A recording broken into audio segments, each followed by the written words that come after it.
Dear Family is a podcast hosted by Rachel Steinman, a writer, an educator, and a mental health advocate.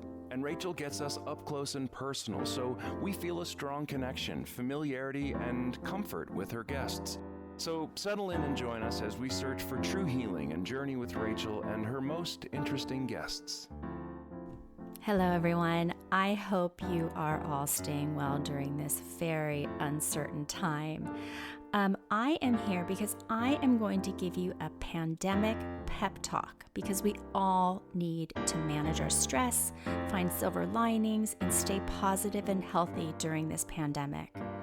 Yes, we need to stay informed with facts about this novel virus. Yes, we need to social distance and stay home. Yes, we need to flatten the curve to keep our healthcare workers, who are really our heroes, safe and supplied. But we also need to stay positive and mentally healthy to boost our moods and our immune systems. Now, you know I'm not a psychologist, but I'm a very vocal mental health advocate. And I believe our mental health is going to help us stay healthy in our bodies as well, because we know how stress really contributes to breaking down our immunity if it's not being managed. So by now, we all understand that we need to flatten the curve from this virus, but we also really need to flatten our emotional curve, because fear, it's just as contagious and harmful as this novel virus. Because unbridled fear, it can turn into panic, and that can be contagious. So if you're feeling scared or nervous or anxious or depressed, you are not alone. It really feels as though like a godlike force has literally come in and shaken our entire planet, turning us upside down when we all least expected it. And it's just a massive amount of uncertainty for our immediate future, and it's fueling everyone's collective anxiety. We're dealing with a worldwide health crisis, and it's taking a toll on our mental health, particularly for the people who are already dealing with depression, anxiety, and OCD. So now is the time to ask for help if you need it. And if you're considering suicide or someone you know is, stop everything and call the 24-hour National Suicide Hotline.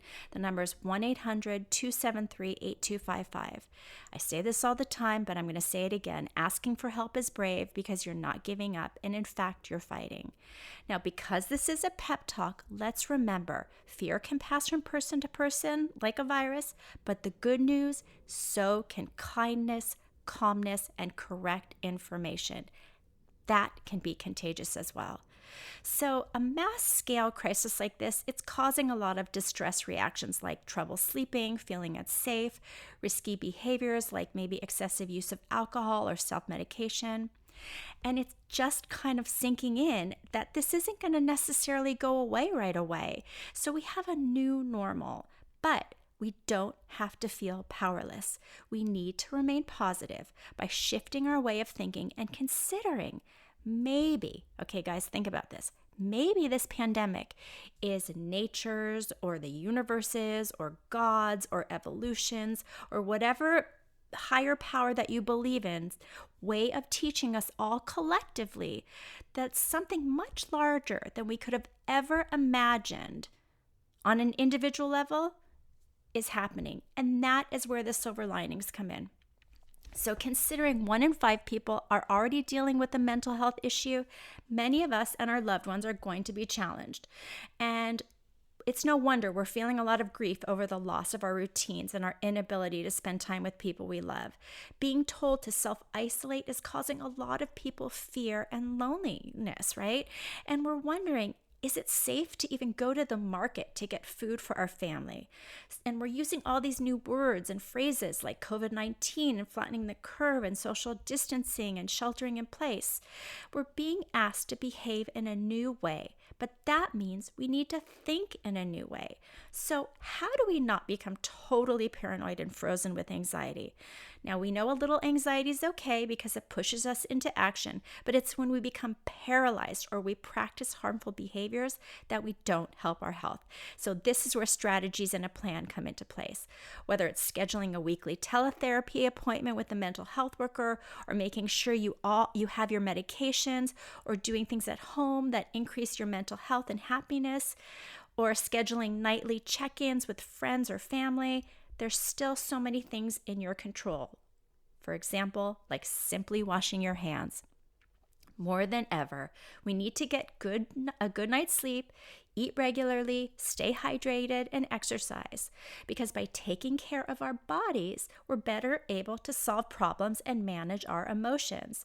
Now, maybe you're starting your day by streaming a yoga or weightlifting class, or maybe midday you're going on a hike or a walk with your dog, or before you go to bed, you're doing 10 sun salutations. I don't know. But regardless of how you are getting those endorphins pumping through your veins, it's great not just for your physical health, but also for your mental health.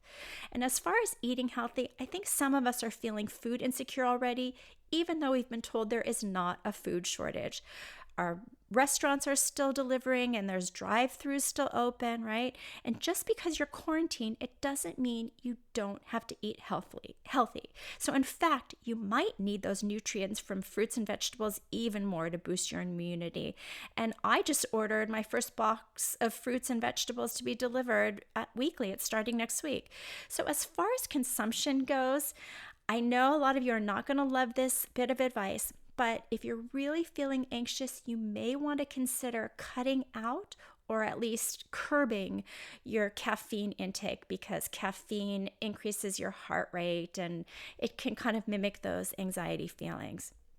Now, another strategy to feel like you're in control is to put a plan or a schedule into place. Now, it's so weird, right? Our calendars are suddenly just wiped out, but it doesn't mean our routines have to end, right? So my husband and my daughters were all home for every meal, and there's so many more dishes. So what I've done is I made a daily chores chart so they can help me with some of the cleaning responsibilities, since I'm not bringing an outside cleaning service for the time being. And right now, one kid is on spring break, the other one isn't, and weekends don't necessarily feel like weekends anymore. So it's important to plan when we're going to exercise, when we're going to work, even when we're going to play, so you don't feel aimless. So, for example, if it's a work day, put on clothes as if you're going to work. I'm now putting Zoom calendar invites for social plans as something to look forward to. So every Friday night, we are now doing a family dinner with 4 other families. And then I'm planning the times and I'm scheduling when I'm going to speak to my East Coast family. So sticking to a schedule and planning, you're going to feel more goal-oriented and you're actually going to accomplish more, which is going to boost your self-esteem and decrease stress, right? Now, we don't want to bury our heads in the sand, but if you want to cut your anxiety, I know this is obvious, but make sure to limit your internet and news consumption. Consider getting bulletins instead.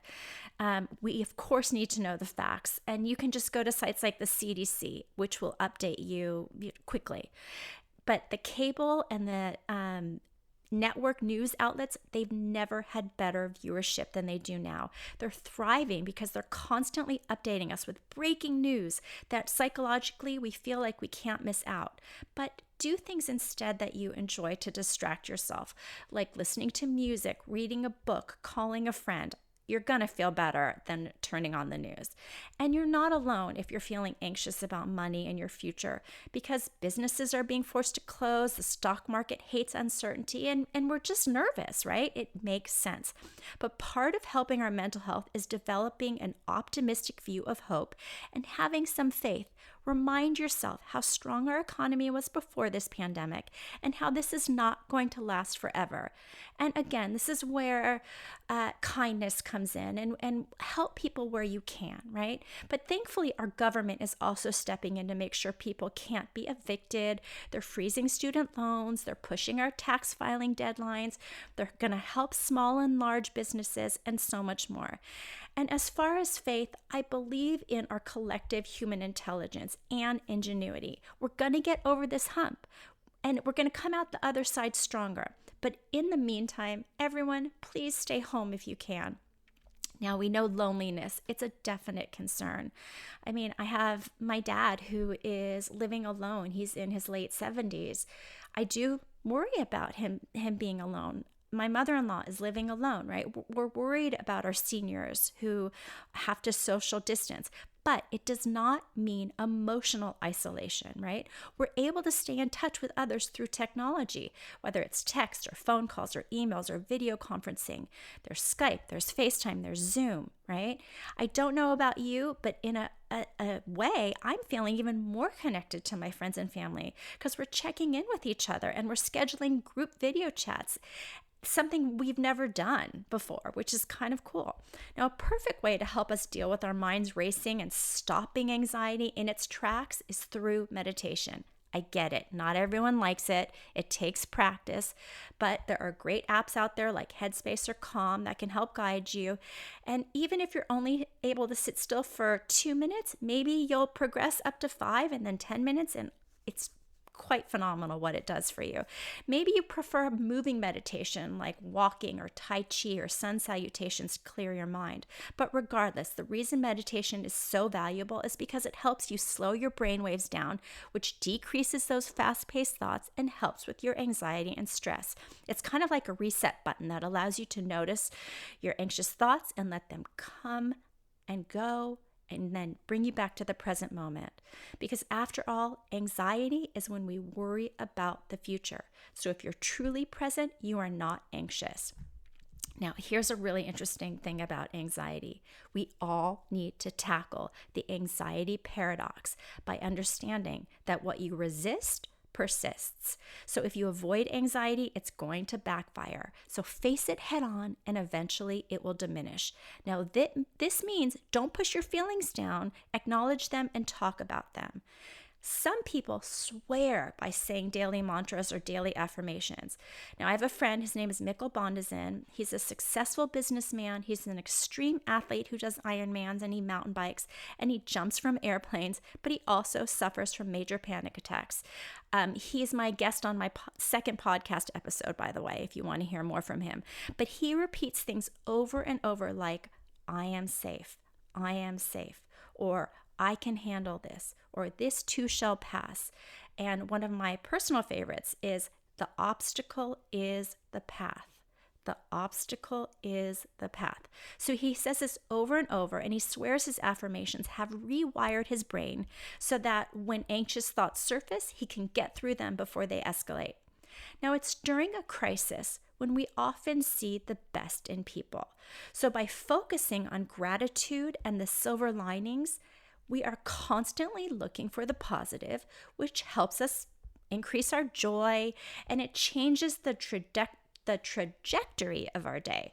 So gratitude, it literally shifts ways to find wins, and it gives us power during our day. So here are just a few silver linings to be grateful for. So for every toilet paper fight video that is shared on the internet from a person who maybe feels food insecure or needs to hoard, there are so many more countless acts of kindness and generosity happening across the globe and in our neighborhoods because a majority of people are kind and good. I just went on my local Nextdoor site and I read about a young woman who works at Trader Joe's who's offering to drop off groceries to senior citizens without charging them anything except for the cost of the items. And our kids are watching their parents treasure and take care of their grandparents.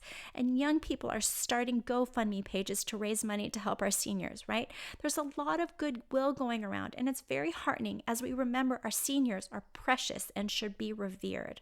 Here's another one. There is no denying this is a huge win for our environment. Our Earth is actually getting a breather, and there's already been massive air pollution drops as nature reclaims its space. NASA images are proving this. People in China, they're seeing blue skies for the first time, and the canals in Venice are clear, and you can see the fish, and swans are coming back, and even some dolphins have returned. I mean, Talk about amazing. To me, that's magical. And we're going to finally find out, this is kind of comical, but we're going to finally find out how many in-person meetings could have just been accomplished with an email or a video conference. And when this is all said and done and over, we're going to know how to work remotely more efficiently, which is going to mean less travel and air pollution, right? Collectively, we are shifting our perspectives on what is really necessary and what's trivial. Now, everyone, of course, except for our healthcare workers on the front lines who are the true heroes, and people like working in the food business, of course, and government officials, but everyone is being given permission to slow down and take a breath. Maybe that means binge watching a series you never had the opportunity to see, or maybe that means getting to work on a creative project, or write, or draw, or learn to play an instrument, or learn to bake. Who knows? And YouTube has countless lessons for the taking. Molly just learned how to draw this incredible thing after watching a beautiful YouTube, right? Look at this time as a reset button for yourself. It's kind of like a mental health reset, and it's allowing you to connect with your own desires and dreams and slow down. This virus is also proving how we are such a global community and how we are interconnected. Many of you have likely seen that video of the matches that are all lined up, and it's gets lit and one match gets pulled down and self-isolates, and it stops the fire from continuing down the line. Well, this global health crisis is reminding us how we as individuals make a difference in the collective good. The virus has reinstituted our sense of community, where we're putting the we before the me. And here's another great silver lining. Private citizens and private companies, they're coming together to help.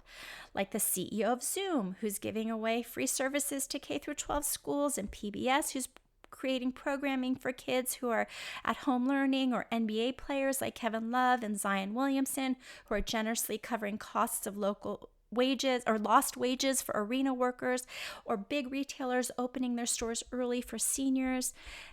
It just is very heartening. And luckily, where we live, we are not in a food shortage. We don't have a food shortage. The water we get from the tap is still going to come out clean and safe.